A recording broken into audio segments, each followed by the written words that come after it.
Baik, sebelum saya memulai, saya akan menyapa. Selamat pagi adik-adik.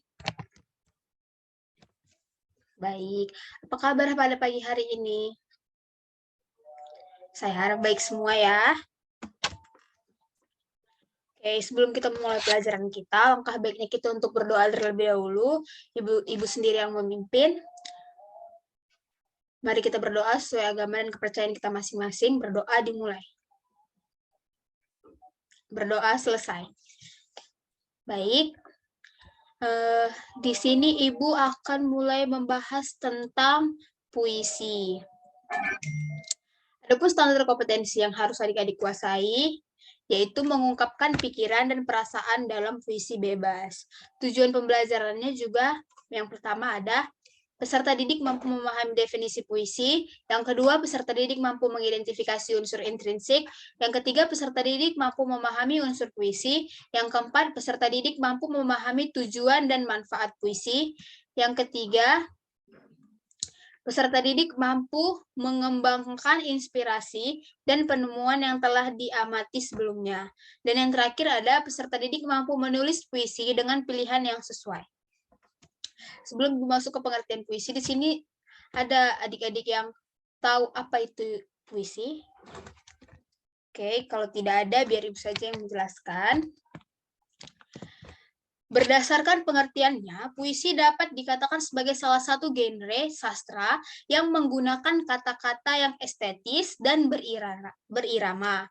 Penggunaan kata-kata indah ini bertujuan untuk membangun makna yang berbeda atau menggantikan makna asli sebuah kata. Adapun pengertian puisi menurut beberapa para ahli, yang pertama ada H.B. Jasin menjelaskan bahwa puisi merupakan suatu karya sastra yang diucapkan dengan sebuah perasaan yang di dalamnya mengandung suatu pikiran-pikiran dan sebuah tanggapan-tanggapan. Yang kedua, Herman Waluyo menjelaskan bahwa puisi merupakan karya sastra yang mengungkapkan pikiran dan perasaan secara imajinatif dan disusun dengan memfokuskan semua kekuatan bahasa dalam sebuah struktur fisik dan struktur batinnya. Yang ketiga ada Sumardi menjelaskan bahwa puisi merupakan karya sastra dengan bahasa yang dipadatkan dan mempersingkat dan diberi irama dengan bunyi yang perlu, yang pandu, dan kata-kata bermakna kiasan atau imajinatif. Yang keempat ada James Reeves menjelaskan bahwa puisi merupakan ungkapan bahasa yang penuh dan kaya akan daya pikat.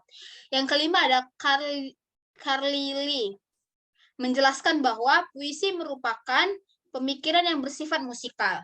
Kata-katanya disusun sedemikian rupa sehingga menonjolkan rangkaian bunyi-bunyi yang merdu seperti musik.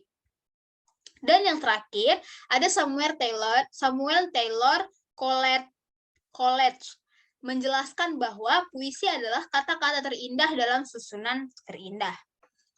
Ya, baik, itu tadi pengertian puisi secara garis besar dan menurut beberapa para ahli. Di sini Ibu juga akan menjelaskan ciri-ciri puisi. Puisi memiliki beberapa ciri-ciri. Yang pertama ada bahasa yang digunakan dalam puisi lebih padat dibandingkan prosa dan drama. Ingat ya. Yang kedua, puisi memiliki rima atau sajak yang teratur. Yang ketiga, puisi lebih menggunakan sajak syair atau pola pantun, khususnya pada puisi lama. Yang keempat ada puisi bersifat simetris. Yang kelima, puisi memiliki makna konotatif. Dan yang terakhir, puisi terdiri dari kesatuan sintaksis atau gatra. Ya, itu tadi yang Ibu bacakan ada 6 ciri-ciri puisi. Ibu lanjut ke unsur-unsur puisi. Pada materi puisi bahasa Indonesia kali ini, kalian juga perlu mengetahui tentang apa saja yang menjadi unsur pada puisi. Yang pertama ada struktur fisik puisi. Struktur fisik puisi merupakan unsur dari puisi yang dapat dilihat dan diamati secara langsung dengan mata. Adapun struktur fisik puisi, yang pertama itu ada tipografi atau bentuk format. Apa itu tipografi? Dalam tipografi ini, kamu dapat melihat pengaturan baris, batas tepi kertas kanan, dan kiri, atas, dan juga bawah, serta pemilihan jenis huruf yang digunakan oleh penyairnya. Yang kedua struktur fisik puisi ada diksi. Apa itu diksi? Diksi merupakan pemilihan kata yang digunakan oleh penyair dalam puisinya. Yang dimaksudkan di sini untuk mendapatkan efek sesuai dengan keinginan penyair tersebut. Yang ketiga juga ada imaji atau citraan. Apa itu imaji atau citraan? Ya, itu adalah kata atau susunan kata-kata yang mengungkapkan pengalaman indrawi pembaca saat membaca puisi. Sehingga pembaca dapat seolah-olah melihat, mendengar, merasakan, atau mengalami hal-hal yang terdapat dalam sebuah puisi tersebut. Dan yang keempat itu ada majas. Apa itu majas? Majas merupakan pemakaian bahasa dengan melukiskan sesuatu dengan konotasi khusus sehingga arti sebuah kata dapat memiliki banyak makna. Ya. Terus selanjutnya ada kata konkret. Kata konkret merupakan kata yang mengacu atau merujuk kepada suatu benda atau hal yang berwujud. Dapat diraba, dapat dilihat, dapat didengar, dan dapat dicium. Yang terakhir itu ada rima atau irama. Apa itu rima? Rima atau irama merupakan persamaan bunyi yang digunakan oleh penyair dalam puisinya dari awal hingga akhir puisi. Baik, dari unsur-unsur puisi, itu tadi masih yang pertama, yaitu struktur fisik puisi kan. Lanjut yang kedua itu ada struktur batin puisi namanya. Struktur batin puisi itu merupakan unsur pembangun puisi yang tidak terlihat mata. Strukturnya pun ada 4. Yang pertama, tema atau makna, bisa disebut dalam bahasa Inggris itu namanya sense.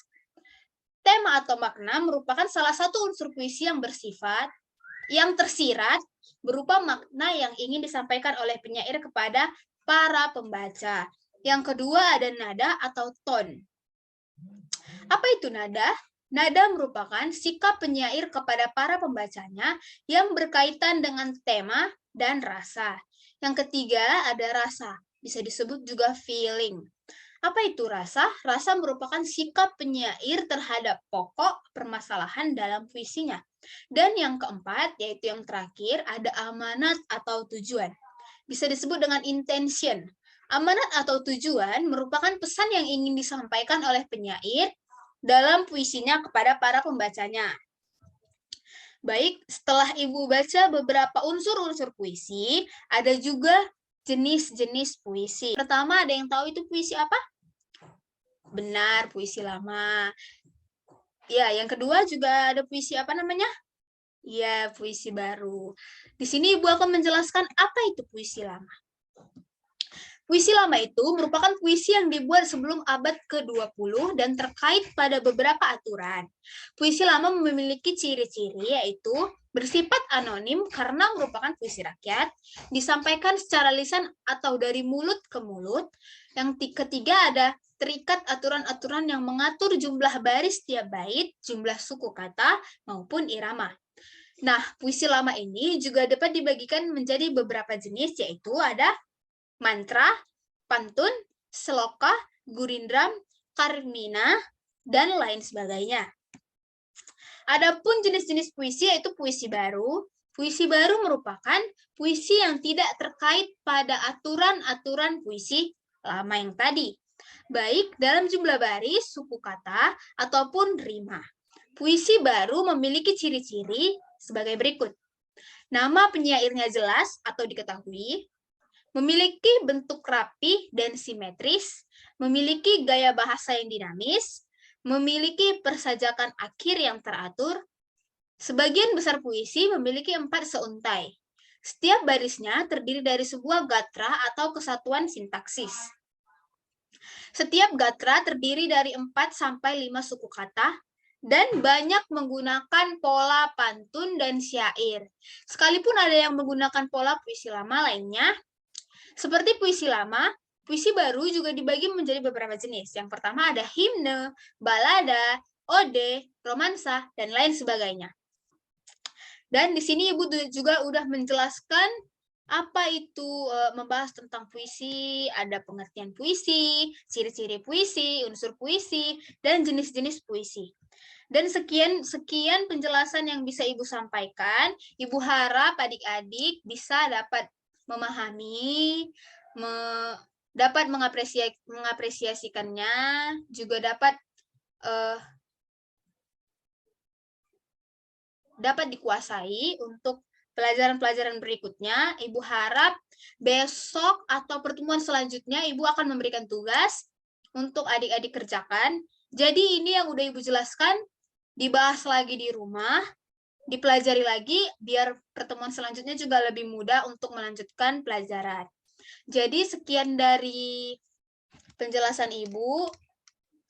Ibu ucapkan selamat pagi dan terima kasih.